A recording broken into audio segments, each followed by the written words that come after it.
Is Draymond a fake tough guy? Is he calculated? Meaning, what does that mean? That means that he is very good at engaging. Maybe he just hasn't. I think what Kmart is saying is that he hasn't started something with the wrong person. For instance, do you remember when Boogie Cousins, DeMarcus Cousins, went against Zach Randolph and was trying that with Zach Randolph, and Zach Randolph said, "I put fear in the bullies."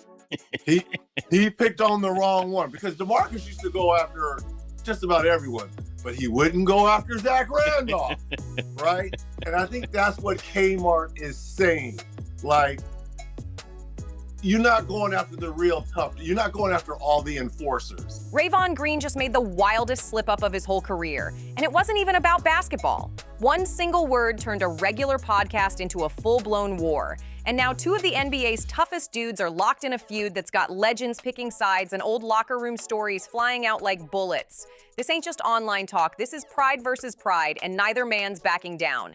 He did get suspended a lot. He got suspended a lot. He was on the cover of Sports Illustrated and it said flagrant flyer because he was flagrant fouling people. Who else does that sound like? Draymond, right? Y'all are very, very similar. You are both at your peak, elite defenders. So please stop arguing. Neither of you guys are going to win this argument. You guys are not going to win it. You both are some of the greatest I've ever seen. You both are a little different, all right? But just know this, Dre, I will respect Kenyon because I fought him in a locker room, right? Because we were chirping back and forth. Why would you do that? Because I'm crazy too. I'm just a different type of crazy as these two. But I'm just saying, Dre, if he would fight Tracy McGrady and he would fight Karl Malone and he would fight damn near anyone in the NBA, and I saw him do and talk to everyone that way, you and him would have fought. And that's kind of what Kenyon liked. And you would have been okay with it. But make no mistake, if you would have tried to talk to him like you've talked to other players, that would have never been allowed. I watched it for multiple years. That was not allowed. And you would have still did it and y'all would have fought. That's the only thing that I'm telling you, that's factual. And Kenyon, I'm going to express to you, Draymond is special. He's annoying because all the things you don't like about yourself, you see in him, right? He's annoying. He is the most important defender of this generation. Draymond is. So stop disrespecting each other. Start to support each other and squash this. Because y'all both a little different, but what y'all both accomplished is game changing. Kenyon took a franchise with no relevance and took them to the finals based off of his defense. And once he left, they have not been to the conference finals since. That shows who he is, and it's very similar to who Draymond is. It all kicked off when Kenyon Martin jumped on Gil's arena and dropped a bomb straight at Draymond's chest. He didn't just critique Draymond's game, he attacked his character. Martin said Draymond was soft, calling him a fake tough guy who only picks fights with players he knows won't swing back. That's fighting talk in NBA language. You can call someone overrated or lucky, but calling them soft? That hits deep. That's the kind of word that makes even calm players lose it. Draymond wasn't about to let that slide, especially not from another Saginaw guy. Both men came out of the same Michigan streets where loyalty means everything. Draymond always thought hometown guys had each other's backs, not tearing each other down on podcasts for views. So when Kenyon threw that soft jab, Draymond took it personal, real personal. Next thing you know, Draymond fired back on the Draymond Green show with the most savage clapback possible. He called Kenyon Martin an underachiever, saying a #1 pick should have had more than one All-Star appearance, 0 rings, and no all-defensive selections. Draymond flexed hard, basically saying, if I quit today, my career still shines brighter than yours ever did. And that's when everything blew up, like Kenyon wasn't taking that lying down. He hopped on Instagram Live ready to set the record straight. He reminded fans that he took the Nets to the NBA Finals in just his second season. Something only legends like Magic Johnson, Kareem Abdul-Jabbar, Bill Walton, and Elgin Baylor ever pulled off. That's elite company, and Kenyon made sure everyone knew it. Then he dropped a stat that made jaws hit the floor. He said, Draymond's got more games scoring 0 points, 46, than games scoring 20 or more, 44. Fans went crazy. His message was clear. You're calling me an underachiever, but you're the one disappearing on offense. Sure, Draymond's got rings, but Kenyon's saying he earned his scars the real way, through battles, not by riding the coattails of superstars. That's when NBA legends started jumping in and things went nuclear. Reggie Miller, the Hall of Fame sniper who knows real toughness when he sees it, spoke up on the Dan Patrick Show. He said he understood exactly what Kenyon meant when he called Draymond a fake tough guy. Then Reggie brought up a perfect example that shut the whole studio down. The moment he said it, fans knew. This wasn't just about words anymore. It was about who the NBA truly respects when the cameras go off and fists, not mics, do the talking. Everyone remembers when Reggie Miller brought up that iconic moment when DeMarcus Cousins tried to step to Zach Randolph, a man known for never backing down. Cousins was infamous for barking in people's faces, playing rough, trying to intimidate anyone in front of him. But when he pulled that act on Zebo, it backfired fast. Randolph didn't flinch, didn't move, just stared him dead in the eye and said the line that echoed through the whole league, "I put fear in the bullies." That one sentence flipped the script forever. From that day on, Cousins never tested Randolph again. And that's exactly the example Miller used to show what Kenyon Martin meant about Draymond. Miller broke it down clear as day. Kenyon was saying Draymond's never picked a real fight. He talks loud, bumps dudes, throws cheap shoves, but always with guys who won't actually swing back. According to Kenyon and now Reggie, Draymond knows exactly who to provoke and who to avoid. This is how I'm going to lead into Draymond. Kenyon was so elite, we never went to the finals again without him.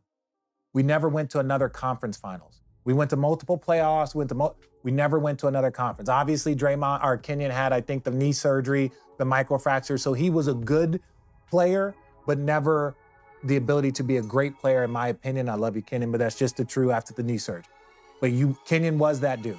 Now, Draymond, part of the reason why many months ago I said, Draymond, you are the most important defender of this generation, and that's based off of my knowledge of Kenyon Martin.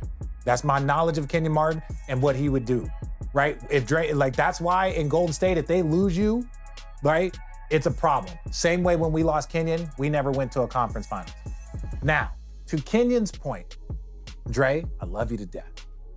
Kenyon, it was a little different up there, right? There's that Ron Artest, there's that Kenyon Martin gene, right? Where it's like, hey, you don't want them to see red. You don't want those Bulls to see red. I personally don't believe that if you two were on the court at the exact same time and you were being Draymond and he was being Kenyon, if this was 2004, Dre, you would have had some issues. If it was 2020, I think the dynamic is different. It's not allowed to get that way.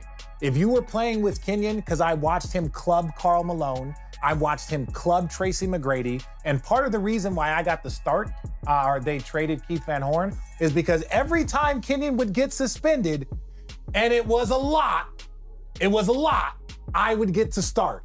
I would become the starting small forward. So that's what I'm expressing, is that if you, and this is not saying that Draymond, you would have talked how you talked, because that's who you are. But if you would have talked like that to Kenyon in 2004, when he was on the cover of Sports Illustrated with his chest out saying badass yellow boy, and the NBA told him he had to stop showing that tattoo when he would dunk on people, y'all would have fought 100%. I saw him, y'all would have fought 100%. Miller said it bluntly. You're not going after the real tough guys. And coming from him, that hit hard. Because Reggie Miller lived through the era when toughness wasn't for show. It was survival. He battled the bad boy Pistons, faced squads with Anthony Mason and Charles Oakley, men who'd hit you first and ask questions later. So when Reggie co-signed Kenyon's take, it wasn't some random old head rant. It carried real weight. But then came the twist nobody expected. Richard Jefferson jumped in. On his Road Trippin' podcast, RJ aimed his words straight at both Draymond and Kenyon, and what he said had fans stunned, because Jefferson actually lived around both personalities. He shared locker rooms, seen tempers explode, and even admitted he once got into a real fight with Kenyon Martin back in their New Jersey Nets days. Let that sink in. RJ, one of the calmest players of his generation, actually threw hands with Kenyon. That alone shows how fiery Kenyon was built back then. Jefferson didn't hold back either. He started by giving Kenyon massive respect, saying when Martin entered the league in 2000 as the #1 pick, fresh off a brutal college injury, he still changed the entire Nets culture overnight. The team was supposed to be bottom tier, but when Jason Kidd took over the point and Kenyon locked down the paint, everything flipped. They ran through the East, shocking everyone, and ended up in the NBA Finals. RJ called Kenyon one of the most elite defenders he ever saw. Physically insane, loud, relentless, a complete menace on defense. He could guard anyone from point guards to centers without hesitation. And back then, big men were real big men. Shaq, Duncan, Garnett, monsters in the paint. Kenyon was undersized but fearless, switching onto anyone and holding his ground every time. Jefferson reminded everyone that those Nets made back-to-back finals in 2002 and 2003, finishing with the #1 defense in the league both years, and the anchor behind it all, Kenyon Martin. Yet somehow, he never made an all-defensive team. RJ said it was pure bias. His rebounds and stats didn't pop off the page like Ben Wallace or KG, so voters ignored him.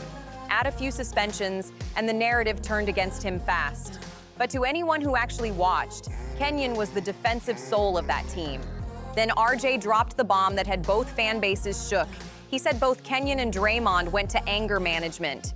He explained that the same fire that makes them great is also what burns them out. That temper is both their weapon and their weakness. They play with passion that can take over games, but when they lose control, it's chaos. And that's the scary truth nobody wants to admit. RJ wasn't even shocked by how wild things got. He said straight up, those two just don't mix. Both wired different, both hot-headed, both built to dominate, but never to get along. Then came the line that broke the internet. Jefferson stared dead into the camera and said, "Dre, if this was 2004 and you talked to Kenyon the way you talk to players now, we would have fought. 100%. No hesitation, no sugarcoating, just facts." Okay, this message is to Kenyon and Draymond only. I'm going to talk about both of you guys to you guys. Kenyon, or first of all, Draymond. Let me talk about Kenyon first. Kenyon was, and I know you know this. This is how I'm going to talk about both of you guys. Kenyon was maybe the most elite defender, physically, communication-wise, intensity, all the things. That's who Kenyon was. Kenyon showed up. He had a chance at Rookie of the Year, but was coming off a major injury, was still the #1 pick. That's how dominant he was in high school or in college. And when I got there and I was a defender, Kenyon was so elite defensively. The Nets were picked to finish second to last. Go ahead, now it was 25 years ago. We were picked to finish second to last in our conference. We led the conference start to finish and went to the finals. And that was because, in my opinion, of obviously Jason Kidd was our Steph Curry.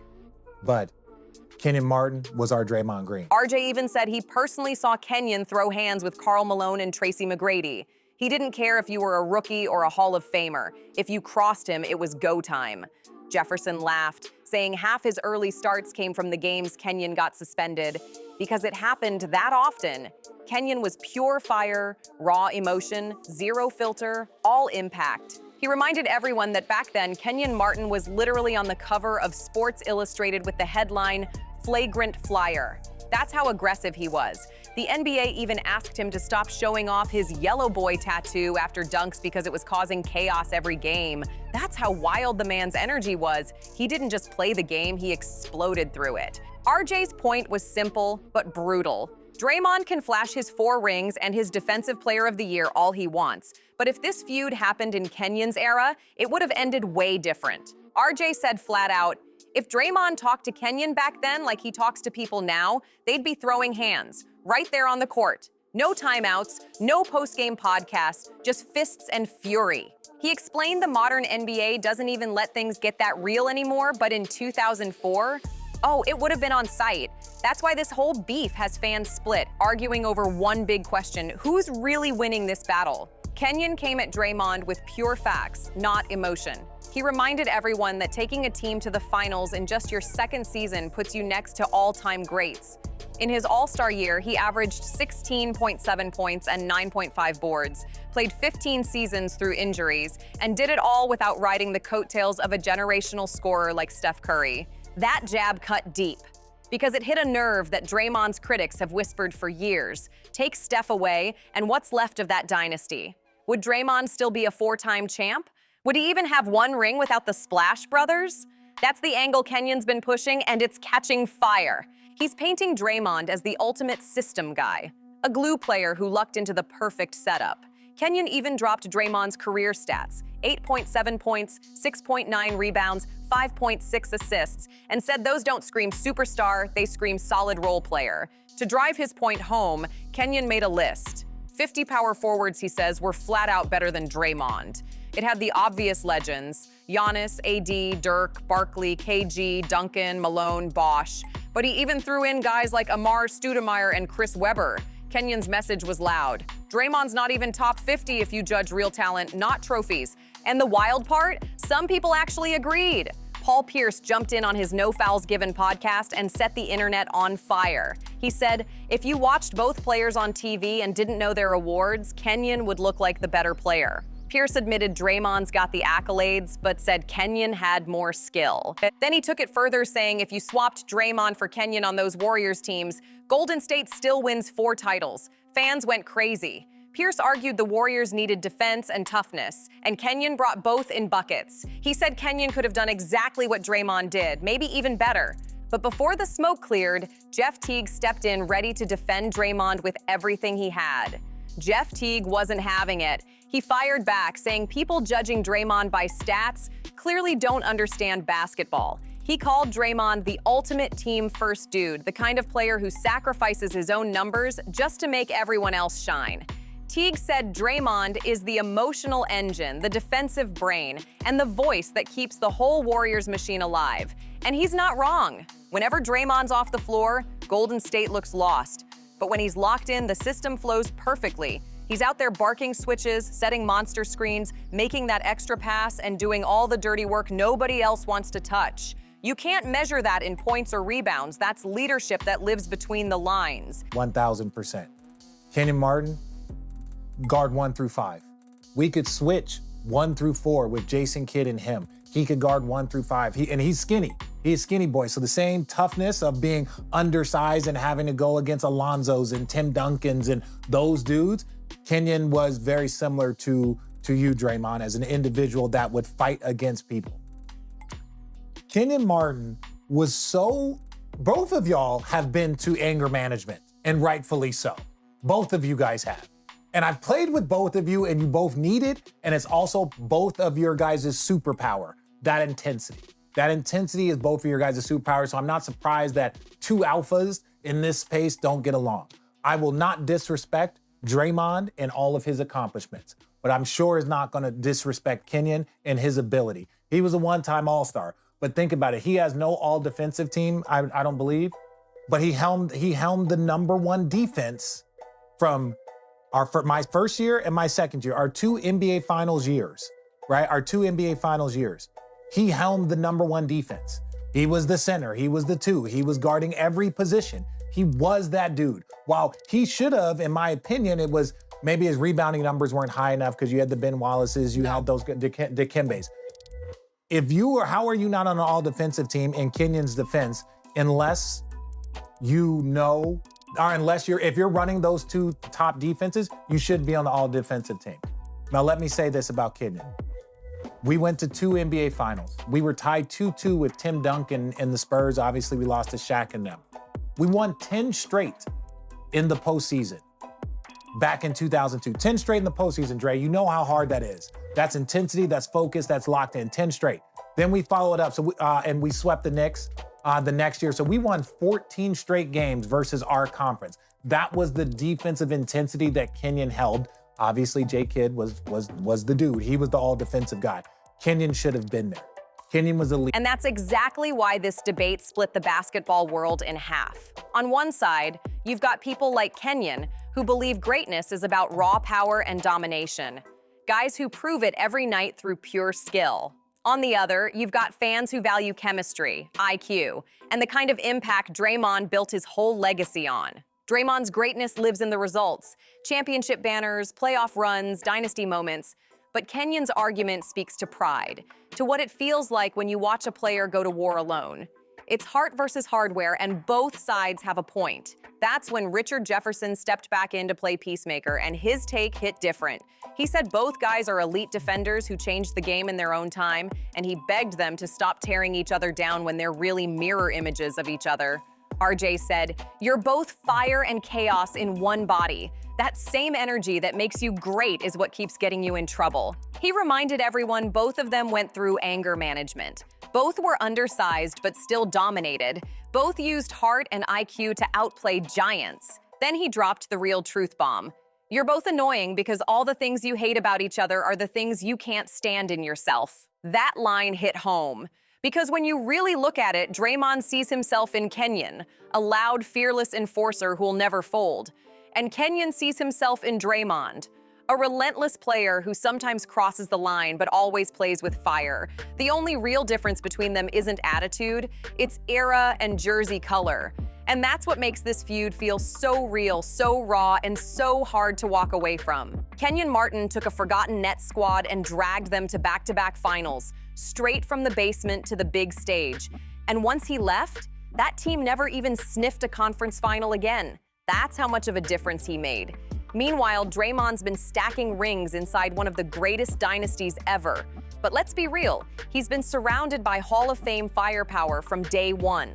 Then Kenyon upped the stakes with a move nobody expected. He threw out a public invite for Draymond to come on Gil's Arena and settle everything face to face. He said, "There's an open invitation, brother, but you are not going to call me an underachiever. I stand on it.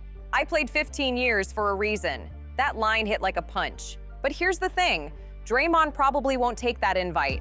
Deep down, both these dudes know if they ever sat in the same room, it wouldn't end with handshakes. Their energy's too explosive, their pride too heavy, and their competitiveness off the charts. That's why this feud's pure gold. It's two eras of toughness colliding with zero filter and zero hesitation. So who really took the W this round? Depends what you care about. If you value rings, banners, and accolades, Draymond stands tall with 4 championships, a Defensive Player of the Year award, and multiple All-Star nods. But if you respect raw power and pure impact, Kenyon's got a case too. He carried a team to the finals in just his second year, anchored the league's best defense, and survived one of the roughest, most physical eras in NBA history. The truth, both of them are right, and both of them are wrong. That's why this beef isn't dying anytime soon. It's only heating up. So what's your take? Is Draymond the pretend tough guy who picks safe fights? Or is Kenyon just bitter his story ended without a ring? Drop your thoughts in the comments, smash that like button, hit subscribe, and share this with someone who loves real NBA drama. Because trust me, this feud is just getting started.